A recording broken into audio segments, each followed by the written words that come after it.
Bom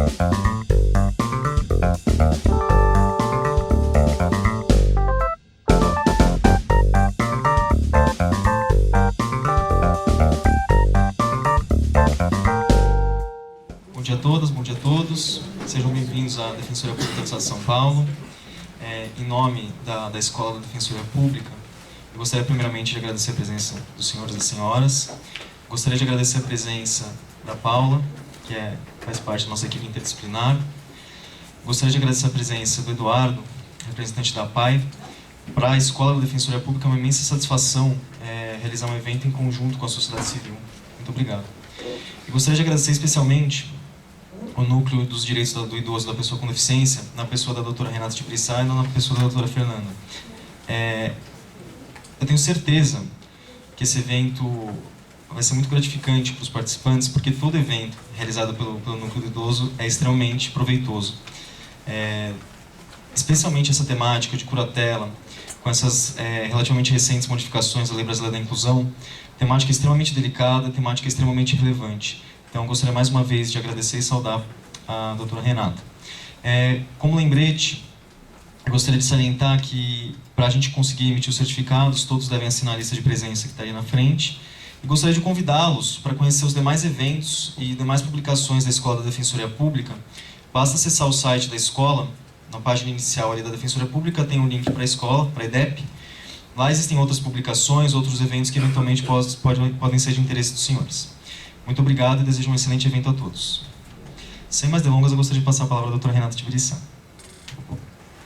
Obrigada, Rafael. Bom dia a todos e a todas. Eu quero, em primeiro lugar, agradecer a presença de vocês aqui nessa abertura já, e a gente depois começar a falar um pouco, né, sobre esse tema que é tão caro para a gente, porque discute uma questão extremamente importante, que é a capacidade jurídica, o reconhecimento da capacidade jurídica da pessoa com deficiência e também, obviamente, das pessoas idosas. Eu quero, em primeiro lugar, agradecer à escola, né, da Defensoria, sem a qual esse evento, com certeza, não estaria sendo organizado da forma como está sendo, podendo ser transmitido ao vivo para, enfim, todas as pessoas que tiverem interesse e puderem ouvir. Isso realmente contribui com a acessibilidade, né? Nós temos aqui intérpretes de Libras também, para poder garantir a acessibilidade das pessoas surdas que possam estar assistindo também o evento online, né? Não só aqui no auditório. Eu quero falar um pouco, né, da nossa parceria, né? Para nós é muito gratificante ter feito essa parceria tanto com o grupo de apoio interdisciplinar da Defensoria Pública e também com a APAI São Paulo. Esse é um tema que está gerando muitas dúvidas, muitas discussões, e a gente precisa refletir em conjunto, de forma interdisciplinar, né? A gente não pode só pensar que o saber jurídico vai dar conta das respostas que são necessárias, né? Então, a gente precisa do saber da psicologia, da assistência social, precisa da visão da rede, né, que acompanha lá os pais e mães de pessoas com deficiência, também das pessoas idosas, da rede das pessoas idosas, porque, infelizmente, muitas vezes a curatela acaba sendo uma forma de limitar realmente direitos das pessoas com deficiência e das pessoas idosas. Então, eu vou passar a palavra para a Paula e depois para o Eduardo, para poderem fazer suas considerações. Obrigada. Bom dia a todas e todos. Está forte o microfone, quero falar longe. Com muito prazer, também uma honra a gente acompanhar esse evento, ter participado da construção junto ao núcleo. Queria parabenizar a Renata pela iniciativa, muito importante mesmo, essa questão que é tão cara e tão difícil e complexa também, né, que nos traz vários desafios. Meu primeiro contato com a Lei Brasileira de Inclusão, vou correr o risco de parecer piegas em plena segunda-feira de manhã, mas vou ser sincera com vocês, a primeira vez que eu li a lei, eu cheguei a ficar emocionada, como se em cada artigo, cada parágrafo da lei, eu fui lembrando de vários casos que eu fui acompanhando, nos quais os direitos da pessoa com deficiência foram desrespeitados, né? Ou violados, negligenciados. E lendo a lei, a gente vê a preocupação, que provavelmente tem a ver com o processo histórico da própria criação da lei, tantas lutas por trás, né? Tantas pessoas, tantas histórias vividas e sofridas, para a gente ter essa necessidade de deixar tudo bem claro. E ela é didática, né? Ela gosta de deixar, não sei se vocês já tiveram oportunidade, quem não leu, leia, ela é bem interessante.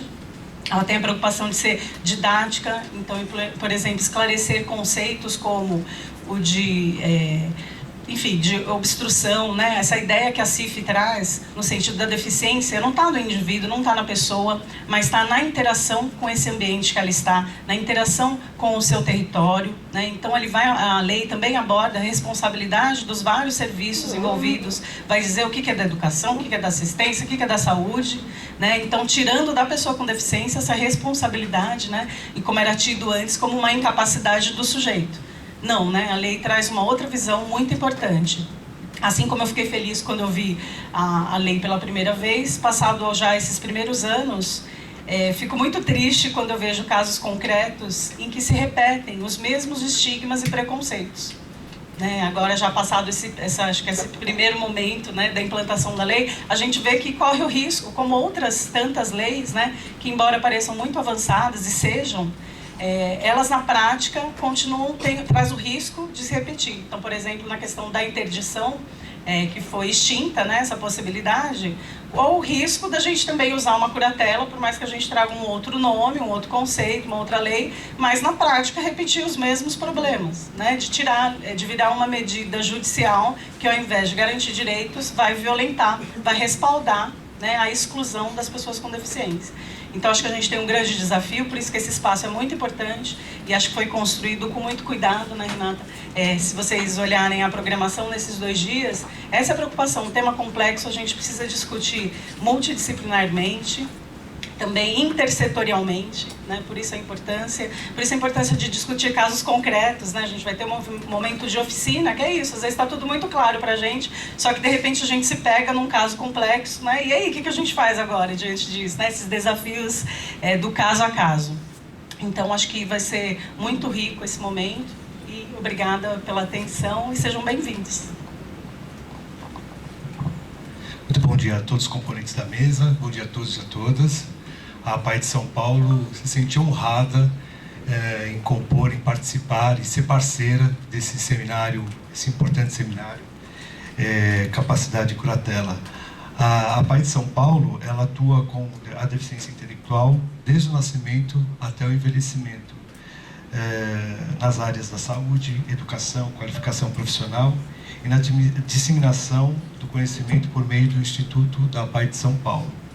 Ao longo desses anos, desde 2004, a APAI de São Paulo, por meio do Serviço de Defesa e Garantia de Direitos, atua no aparelhamento da interdição, né, hoje chamado de curatela. Hoje nós atuamos na perspectiva dessa lei, né, da Lei Brasileira de Inclusão, das convenções, e aí por meio do jurídico social a gente oferece diariamente os atendimentos às famílias e às pessoas com deficiência intelectual. Isso que foi dito aqui é muito importante porque diariamente a gente recebe demandas de violência e violação de direitos, né? Apesar da lei já existir aí 1 ano, é uma luta diária. E então a APAI de São Paulo, ela tenta garantir, né, na questão dos direitos da pessoa com deficiência, né, ligada à questão civil, política, social, e é uma luta diária, né? É isso, muito obrigado e um bom trabalho para todos nós.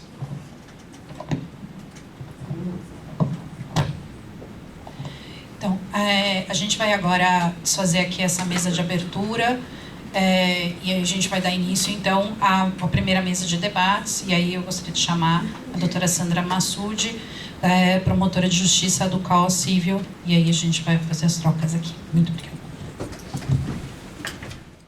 Bom, agora vamos passar para o nosso tema, né, o nosso tema principal, como a Paula explicou um pouco, a ideia quando a gente estruturou esse seminário era trazer inicialmente um pouco dessa teoria para depois ir esmiuçando a questão e vendo na prática como é que a gente faz a aplicação dessa legislação, tá?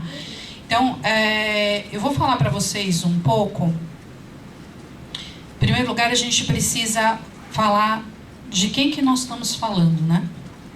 De quem que são as pessoas com deficiência, né? Porque essa confusão, né, entre a capacidade jurídica, a capacidade mental, ela já precisa ser desfeita já desse momento, tá? Então, em primeiro lugar, né, pela Convenção Internacional sobre os Direitos da Pessoa com Deficiência, as pessoas com deficiência são consideradas aquelas que têm impedimentos de 4 naturezas: física, mental, intelectual, sensorial, os quais, com interação com diversas barreiras, obstruem a participação em igualdade de condições com as demais pessoas. O que isso significa? Significa que algumas pessoas têm alguns impedimentos, e esses impedimentos podem ser dessas 4 naturezas, né, que, junto com as barreiras, vão impedir que essa pessoa participe em igualdade de condições com as demais pessoas. É importante que a gente já diga que o impedimento intelectual e mental, eles não são sinônimos e não foram colocados como sinônimos nesse conceito, tá? Então, a gente tem que já ter isso muito claro. O intelectual aqui, ele está se referindo, né, a um déficit cognitivo, a limitações significativas no funcionamento intelectual e na conduta adaptativa, e o mental aos transtornos mentais, tá? E aí, como é que a gente identifica a pessoa com deficiência? Então, ela é uma pessoa, né, que tem esses impedimentos, mas não basta só ter os impedimentos, precisa existir as barreiras, né, que vão obstruir a participação. Então, a convenção, ela traz uma mudança, né, no sentido de que não é considerado mais pessoa com deficiência simplesmente uma pessoa que tem alguns impedimentos, ou seja, tem uma paraplegia, uma tetraplegia, uma surdez, uma cegueira, um autismo, uma síndrome de Down. Ela precisa, para poder ser considerada uma pessoa com deficiência, precisa existir as barreiras, né? E essas barreiras podem ser de diversas ordens, inclusive até atitudinais, tá? Então, esse conceito, ele muda o foco no sentido de que a deficiência não está mais na pessoa, mas sim na relação da pessoa com o meio. Por isso, muito se ouve, né, de que deficiente é o meio, não a pessoa, tá? Então, a gente precisa ter, vocês guardem esse conceito, porque ele vai ser importante para que a gente possa discutir a questão da própria capacidade, tá? E aí, a convenção, quando ela faz isso, ela remete à CIF. Importante dizer que a convenção, ela foi aprovada, né, com o mesmo quórum de uma emenda constitucional. Então, ela tem status de emenda constitucional, é como norma constitucional, o nosso ordenamento jurídico, né, e deve prevalecer sobre as demais, tá? E aí, o conceito, ele remete à CIF, a Classificação Internacional de Funcionalidade, que considera tanto essa questão, né, estrutural da pessoa, quanto esses fatores ambientais. A Lei Brasileira da Inclusão ainda traz um outro dispositivo que fala de uma avaliação biopsicossocial por equipe multiprofissional interdisciplinar. Esse dispositivo, ele ainda não está em vigor, ele entra em vigor em janeiro de 2018, que são 2 anos após o início da vigência, tá? Então, a gente vai ter depois uma mesa aqui específica amanhã, né, com 2 professoras, uma da USP e uma da UFRJ, para falar um pouco sobre a CIF e a avaliação biopsicossocial, né, trazendo também a questão do índice de funcionalidade brasileiro. Bom, e aí, entrando especialmente no nosso tema. Então, a gente, né, tem esse conceito de pessoa com deficiência, e aí, tanto a a convenção, quando a Lei Brasileira da Inclusão, que se baseia na convenção, ela traz, né, a garantia do exercício da capacidade pela pessoa com deficiência. Então, a primeira coisa, né, é uma mudança de paradigma, né, uma mudança de paradigma, a gente tem que ter isso muito claro, né, em que a deficiência, ela não é mais sinônimo de incapacidade, né, e ela não é mais nem causa de incapacidade. Até porque se ela fosse causa de incapacidade, e isso está na observação geral número 1 da ONU, né, isso levaria ao quê? A uma discriminação em relação à pessoa com deficiência.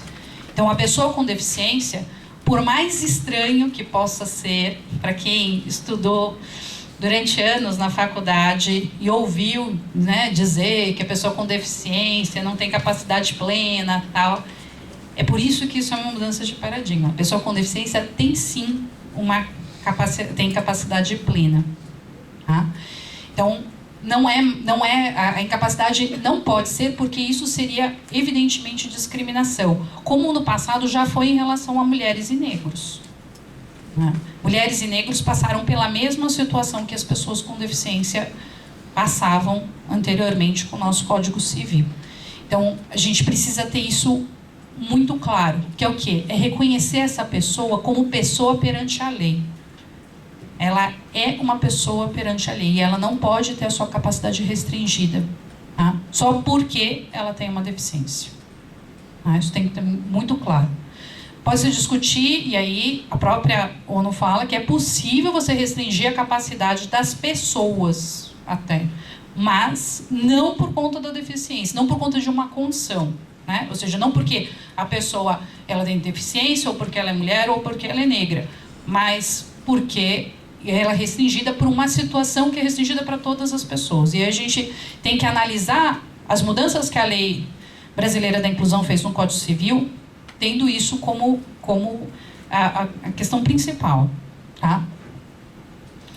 Bom, então, pelo fato de ter plena capacidade, né, civil, ela não vai afetar nenhum outro direito pessoal, né, como casar, exercer os seus direitos sexuais, decidir o número de filhos, conservar sua fertilidade, exercer o direito à família, à guarda, e isso depois vai ser explicado e vai ser discutido na terceira mesa agora da manhã, tá? Com a doutora Fernanda e a Flávia Sintra. Bom, em relação a esse reconhecimento, né, como eu já tinha falado para vocês, isso é trazido pela própria convenção, tá? Que traz claramente, né, que afirma que as pessoas com deficiência têm o direito de ser reconhecidas em qualquer lugar como pessoas perante a lei. Né? E elas gozam de capacidade legal e igualdade de condições com as demais pessoas em todos os aspectos da vida civil. E aí que vem a questão importante, né? Que os Estados-partes têm obrigação de buscar dar apoio, né, para que as pessoas com deficiência possam exercer, né, exercer a sua capacidade legal. Tá?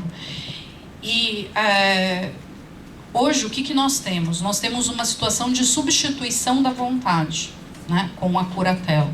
Então, uma outra pessoa, e é isso que a ONU ela diz que os Estados-partes não devem fazer quando ela traz essa observação geral número 1, né, do Comitê de Pessoa com Deficiência da ONU. Ela é extremamente importante para compreender essas alterações.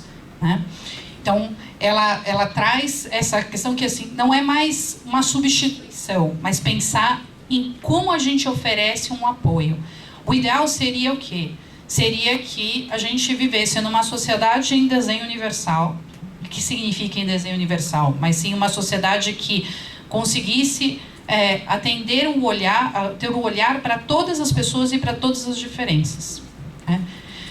E aí a gente conseguiria, por exemplo, né, ter uma leitura mais acessível num banco para as pessoas que têm uma deficiência intelectual, para que elas conseguissem, de fato, né, exercer a sua capacidade de forma plena. Né? Só que muitas vezes você precisa fazer essa simplificação para você garantir. né? Não simplesmente, não, eu excluo essa pessoa, né? Então a gente cria a nossa sociedade muito baseada na ideia do homem médio, né? Que é um homem branco, que é homem, não é mulher, né? E que acaba sendo essa pessoa que tem um conhecimento, uma escolaridade, e a gente esquece que dentro da nossa sociedade a gente tem as várias diferenças, né? Nenhum aqui que está dentro dessa sala é igual ao outro, né? E cada um tem uma capacidade de absorver, inclusive, as informações que eu estou passando aqui de forma diferente da outra pessoa. Então, é isso que a gente precisa entender, né? Então, a gente tinha que pensar essa sociedade com um olhar, né? Esse olhar heterogêneo, né? Pensando essas diferenças. Mas, infelizmente, a gente não tem. Algumas vezes a gente precisa fazer adaptações razoáveis, mas não é restringindo a capacidade das pessoas que a gente resolve isso, mas sim dando apoio para elas. Quando a gente identifica que essa pessoa tem uma barreira de comunicação, por exemplo, você precisa dar apoio para ela, né? Não simplesmente você diz, ela não consegue participar em igualdade de condições porque ela tem uma barreira de comunicação e vamos excluí-la, né, da sociedade, né? E a gente tem alguns casos absurdos que acontecem nesse sentido. Bom, e aí a própria convenção fala da necessidade de assegurar, né, essas medidas relativas ao exercício da capacidade legal, né, incluindo salvaguardas, né, para prevenir abusos, ou seja, justamente impedir, né, que a pessoa com deficiência possa ter alguém que diga por ela, né, sem respeitar a vontade dela, o que ela quer, né? É muito nessa ideia de pensar sobre qual é a vontade da pessoa com deficiência. Bom,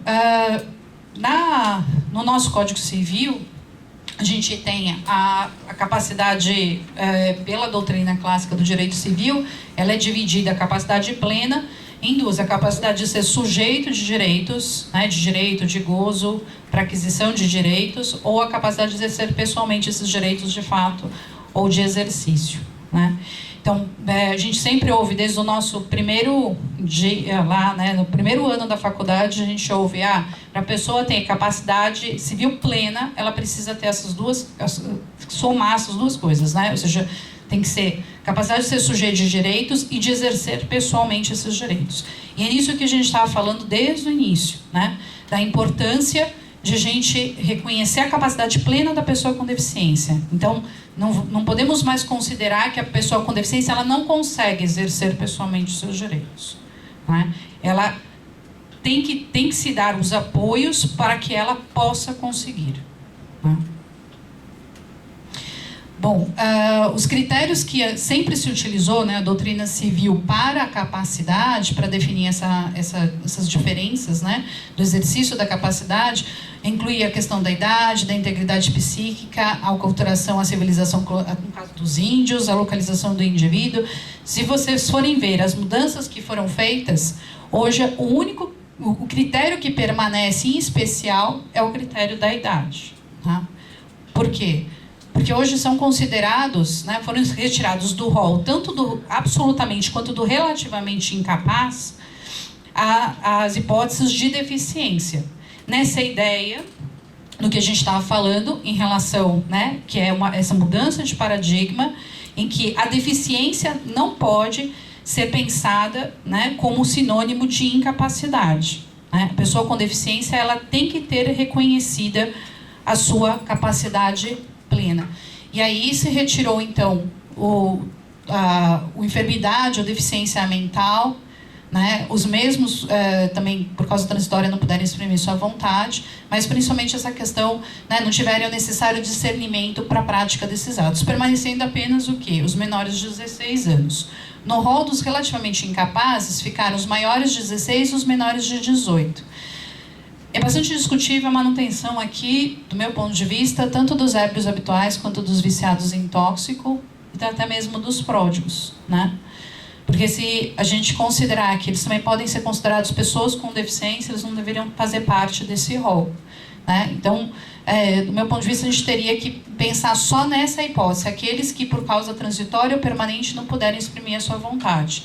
Mas aí é a pessoa com deficiência que por causa transitória ou permanente não pode exprimir sua vontade? Não. Esqueça uma pessoa com deficiência, ela não está no rol. Tá? Pessoa com deficiência tem capacidade plena. A gente vai ter que olhar o quê?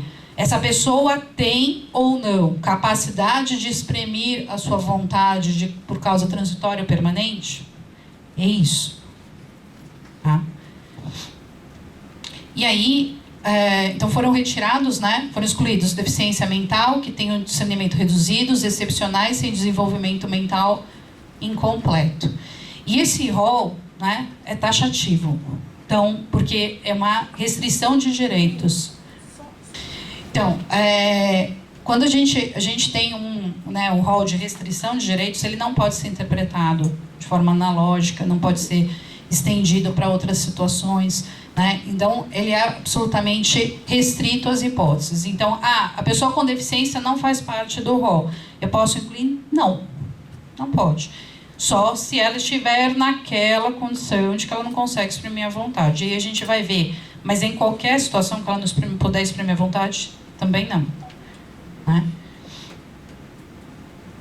Bom, e aí, para falar então, a curatela, guardando esses conceitos que eu estou passando desde o início, a curatela, ela é, pela Lei Brasileira da Inclusão, né, ela é uma medida protetiva extraordinária, ou seja, proporcionar as necessidades e as circunstâncias de cada caso, e durará o menor tempo possível. E vai afetar tão somente os direitos de natureza patrimonial e negocial.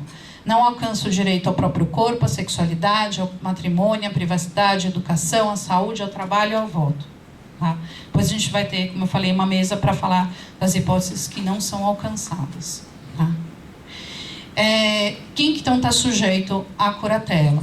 Né? Os maiores de 18 anos e que estejam naquele rol do artigo 1767, com a discussão, como eu falei, a respeito dos ébrios habituais e viciados em tóxicos e os pródigos, que eu acho que teria que ser interpretado se ele não conseguir exprimir a sua vontade. A gente não poderia pensar, simplesmente pelo fato de ele ser uma pessoa alcoólatra, viciada em drogas, não poderia ser a hipótese, no meu ponto de vista, para levar a uma situação de curatela. Tá? E quem pode pedir, então, a curatela?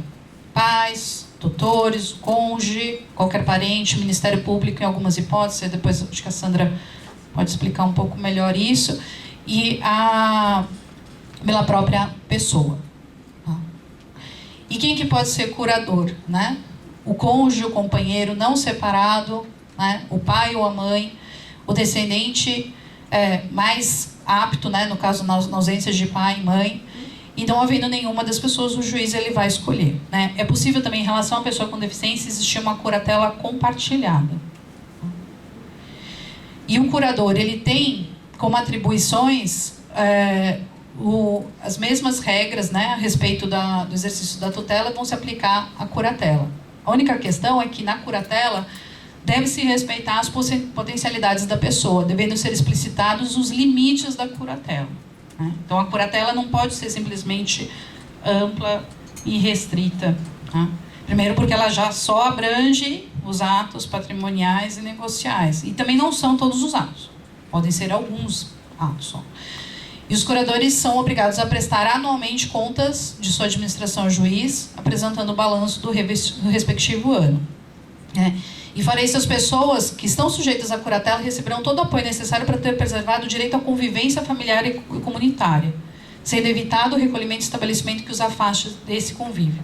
Então, aquela ideia assim, eu vou fazer uma curatela para poder internar, né, uma pessoa, institucionalizar uma pessoa, isso não deve ser o que deve ser feito, obviamente. Por quê? Né? Você tem que garantir a convivência familiar. Né? Então, se você vai, ainda que se faça a curatela, é para manter a pessoa com a família. Bom, e aí, só para terminar,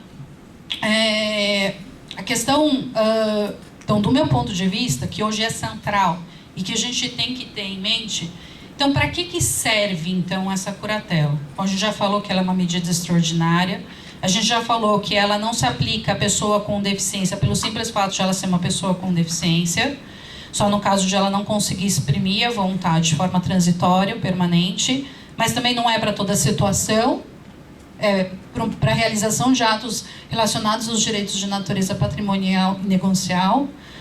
Mas, e se essa pessoa não consegue exprimir a sua vontade, mas ela com apoio conseguiria? Também não pode ter curatela, então. Né? Por exemplo, uma pessoa surda. Uma pessoa surda que, com o intérprete de Libras, consegue se comunicar perfeitamente, não faria menor sentido essa pessoa ser curatelada. Uma pessoa com deficiência intelectual leve, que tenha condições de se manifestar, inclusive até sobre questões patrimoniais e negociais, não tem o menor sentido ser submetida à curatela. Então, a curatela é uma situação de exceção, absoluta exceção. Para quê? Então, para essa situação, né, de que não existe a possibilidade de expressão da vontade, mas também não existe a expressão da vontade por meio da tecnologia assistiva ou por meio de uma comunicação alternativa. E é só pensar daí no Stephen Hawking, né, que ele é um sistema mega complexo que eles usam para poder identificar a vontade dele. Alguém tem dúvida que ele manifesta a vontade? Ninguém tem dúvida disso. Né? É assim, analisa a piscadela do olho que transforma a voz, não é. Ele patenteou a voz recentemente, parece, né? Mas a voz não é a voz dele, é uma voz sintetizada. Né? Mas ele manifesta a vontade. Ninguém tem dúvida que é a manifestação dele. Se ele quiser, enfim, comprar um imóvel e falar que sim, ele quer comprar um imóvel, ninguém vai discutir isso. Né? E, então, você não pode restringir a capacidade se houver a possibilidade de você dar um apoio. E é isso que a ONU coloca. Mas a ONU ela ainda vai mais além. Ela quer que o Brasil acabe com essa possibilidade de curatela. Por quê? Porque leva à substituição da vontade. Ele não quer que haja possibilidade da pessoa ter a sua vontade substituída. Porque muitas vezes essa ideia da curatela vem na ideia, que até é colocado na observação geral, de que você está fazendo isso no melhor interesse da pessoa, para proteger a pessoa. O problema é que se cometem diversas atrocidades quando você quer proteger a pessoa. Né? Então, você desrespeita por diversas situações a vontade dela. Tá? Então, você tem que buscar, o que a ONU fala é que você tem que buscar mecanismos, meios, e aí a gente vai ter depois a fala aqui da doutora Estela Reicher, para falar um pouco sobre a tomada de decisão apoiada e como é que os outros países lidam com essas questões, para que a gente possa avançar um pouco nessa discussão a respeito dos apoios. Como é que esses apoios podem ser? Né? E aí, pensando nisso, do meu ponto de vista, a gente tem que responder as seguintes questões que deveriam ser respondidas, seja numa perícia, seja respondida num laudo médico, para dar início até um processo de curatela. Tá? Pensando que assim, hoje a gente tem a curatela, nós não estamos ainda nessa situação de uma sociedade ideal, infelizmente, e a gente ainda tem esse instituto, mas a gente tem que pensar que, com o passar do tempo, a gente tem que acabar com ela. Tá? Mas, por enquanto, pensar que o paciente tem condições de manifestar a sua vontade? Para manifestar a sua vontade, o paciente necessita de uso de alguma tecnologia ou forma alternativa de comunicação? Se sim, qual? Se responder sim para essas duas, já não cabe curatela. Do meu ponto de vista, não existe nem possibilidade jurídica do pedido.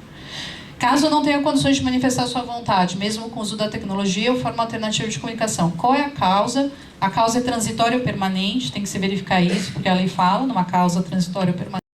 Porque se for transitória, o juiz tem que fixar lá, lembra, os limites. Então, você tem que limitar. E a impossibilidade de manifestação da vontade abrange a gestão do patrimônio. Locação, venda, compra de imóveis, realização de negócios jurídicos. Se simplifique os atos patrimoniais e negociais que não conseguem manifestar a vontade. Porque a gente precisa saber, né, até para poder fixar os limites da curatela, quais são esses atos que eles não conseguem exercer. Porque, de repente, ele pode ir na padaria, comprar um sorvete, pode realizar pequenos negócios jurídicos que a gente faz no dia a dia, mas ele não conseguiria, por exemplo, comprar e vender um apartamento, né? Não comprar e vender um carro, né? Mas talvez se ele estiver nessa situação, É para se pensar até se não é caso de tomar de decisão apoiada, né? Antes de você pensar na curatela. Então, é sempre nesse sentido. A curatela é a última opção, é uma medida extraordinária. Tá? E aí, o que não cabe analisar? Não cabe analisar a questão da capacidade mental, né? Que de acordo com o Comitê sobre os Direitos da Pessoa com Deficiência, não se confunde com a capacidade jurídica, são conceitos distintos. Então, os déficits da capacidade mental, sejam presumidos ou reais, não devem ser utilizados como justificação para negar a capacidade jurídica. Então, assim, se ele tem QI abaixo de tanto, se ele é uma pessoa com deficiência intelectual, isso não importa. Não importa. Né? Até porque deficiência não é causa, né, para ingressar com o processo de curatela. Então, a gente tem que fazer, mudar, a gente tem que se despir dos conceitos que a gente tinha antes e refletir a partir desses novos conceitos. Por isso, uma mudança de paradigma. Né? Então, o conceito de capacidade mental é, por si, muito controvertido. Capacidade mental não é, como se pretende normalmente, um fenômeno objetivo, científico e natural, mas que depende dos contextos sociais e políticos, assim como das disciplinas, profissões, práticas que desempenham um papel predominante na sua análise. Porque a capacidade mental, quando se analisa, ela tem esse viés, né? Então, e é por isso que a questão é analisar a vontade da pessoa, né? Ela consegue expressar a vontade dela. E é nisso que a ONU coloca.